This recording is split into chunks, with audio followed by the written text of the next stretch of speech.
Hey, what's up, guys? I hope your year is going amazingly so far. I have been spending a lot of time focusing on the Financial Illiterates lately, and we just released probably one of my favorite podcasts that we've done so far. We've released a video version, which is what is going to play right after this.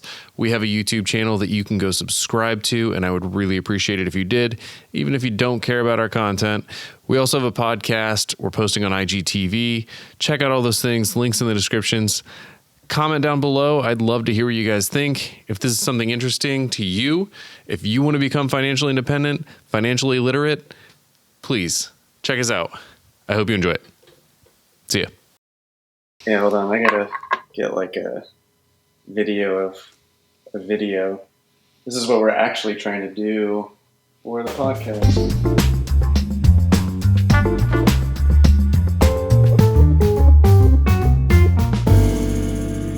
Welcome back to the Financial Illiterates. This is episode number 2 of the video and some larger number, maybe like 17-ish of the actual podcast. That's spelled Illiterates. I did not forget it. I did forget it. So first off, if you're watching the video one, this is going to be a little bit weird. This is our first remote one, and it's extremely strange because I'm just talking to the camera and I don't get to see Justin's beautiful, beautiful face this time. Hey, thanks for the compliment. Oh, it's sarcastic. Well, so at least it might be a little bit weird that way, but it's going to be good. It's going to be good. And look how good everything looks here. It's all set up. And then look at Justin. This episode will at least be better than the last one, I think. Well, oh man, now you're setting the bar so low. Well, actually, it could be worse. We'll see. That's true. It could be. So today we wanted to talk about a topic we were discussing the other day, being patiently impatient. Yes. Yep. And managing your impatience. So that you managing your impatience. That's probably a better way to say it. You don't do stupid. Yeah. Thanks for that editing there. Yeah, that's right. Oh. Yeah, managing your impatience. So oh man, it's gonna be one of those days, isn't it? Yeah, it might be. It's gonna be one of those days. Yeah. Okay. So we were talking about managing your impatience. Specifically, we were talking about you starting to get very impatient about becoming financially independent. Yes. Yeah. It started to hit me, and just the feeling of impatience because I wanted everything right now. Like I had my financial goals laid out, kind of where I wanted to be, what financial freedom looked like, and a rough path of what it would take to get there. But then I was just thinking, I was like, I want it all right now. Like I'm so impatient and I want to make this happen as quickly as I can, like today or tomorrow. But it's going to be like a 5, 10, 15, 20 year commitment to this.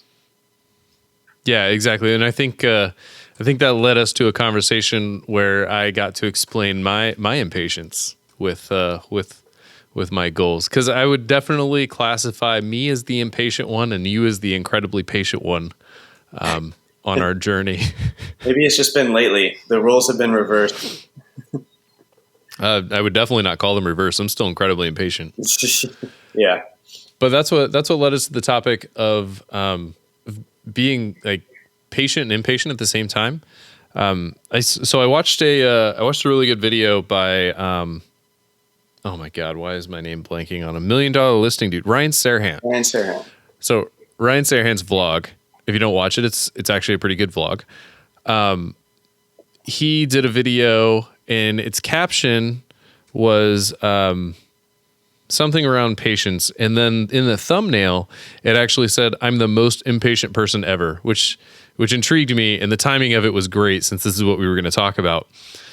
And he described it very, very much how I feel, where I actually want to remain impatient. I want to be constantly every day thinking that it should happen today and I need it to happen today, whatever that thing is, whether it's my financial goals or a project I'm working on, whatever it is. Like, I'm just impatient. Like, I want it to happen now, but at the same time, I don't want to be macro impatient where I make stupid decisions or I do bad things to try and reach those things.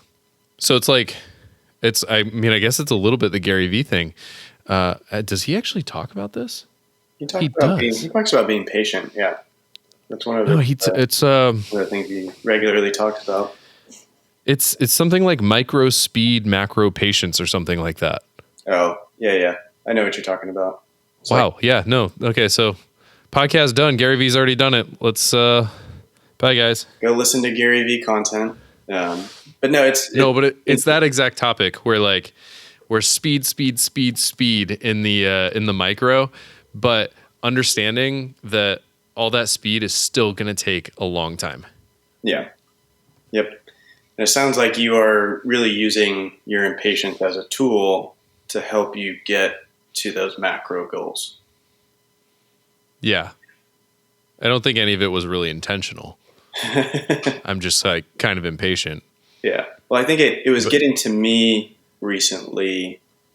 We both have these big ambitious goals of, financial freedom and generally just a good life for ourselves and our family.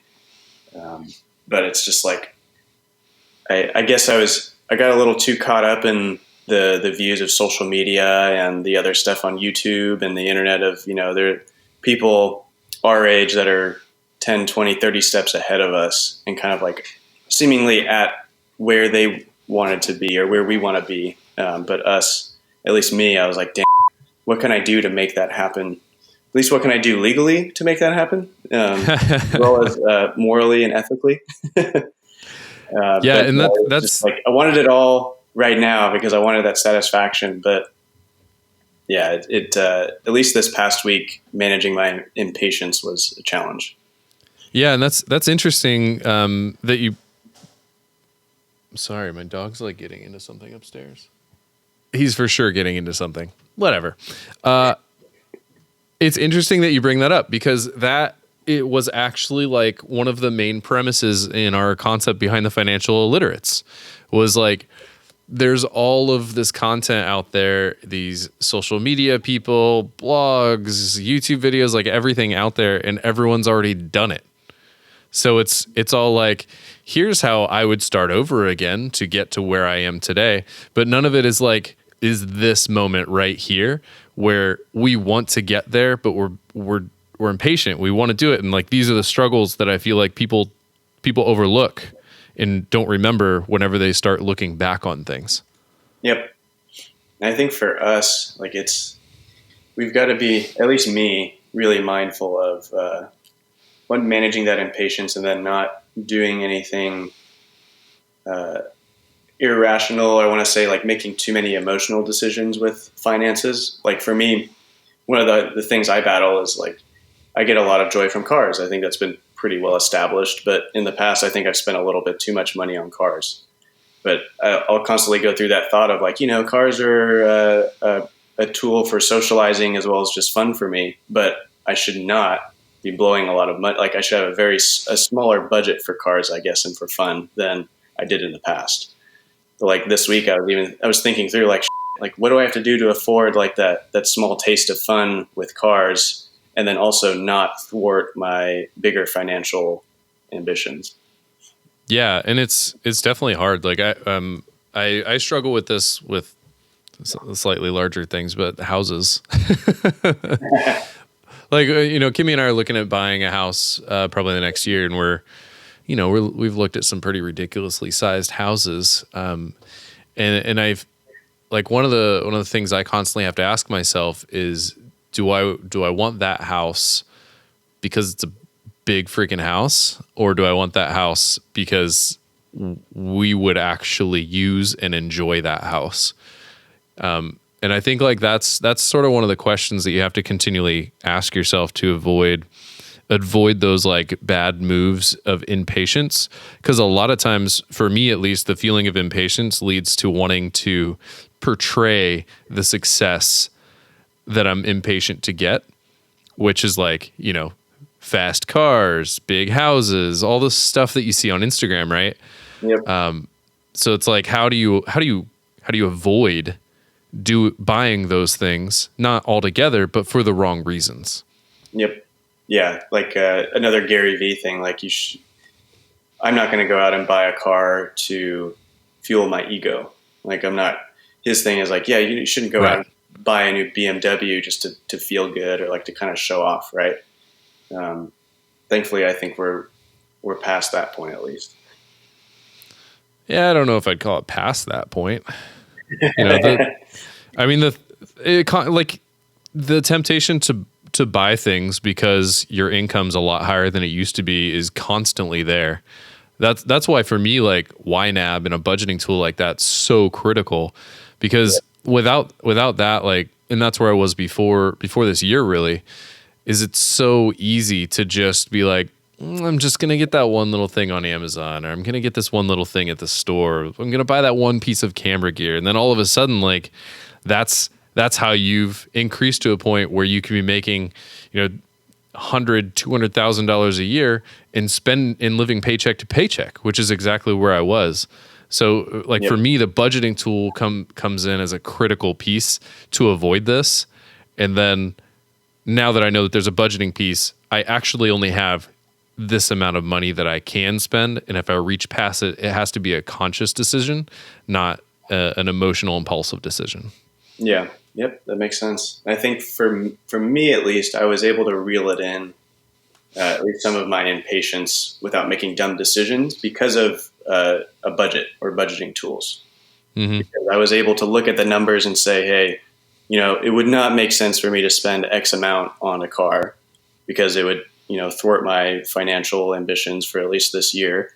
But, like if I played around with something, I'd be like, okay, I can allocate, X amount.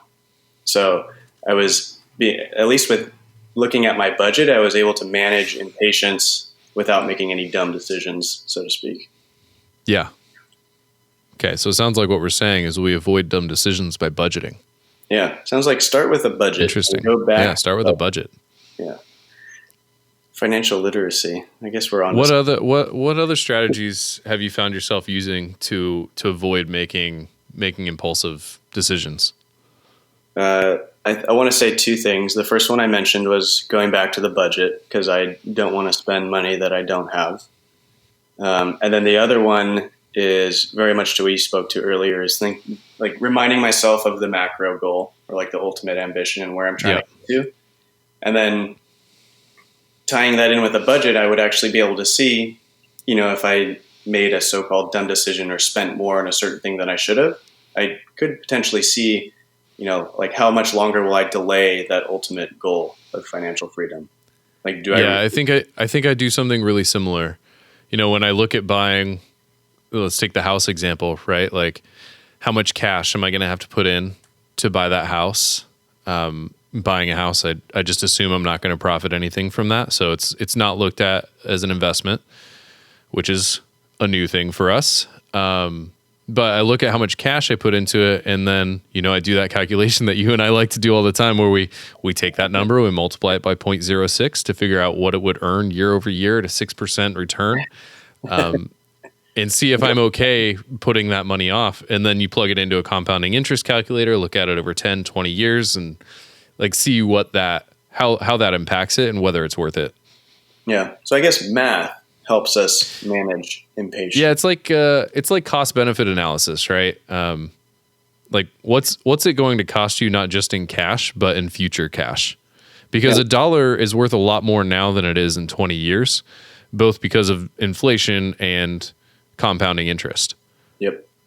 So just like being aware that that's a thing and figuring out what that value actually is.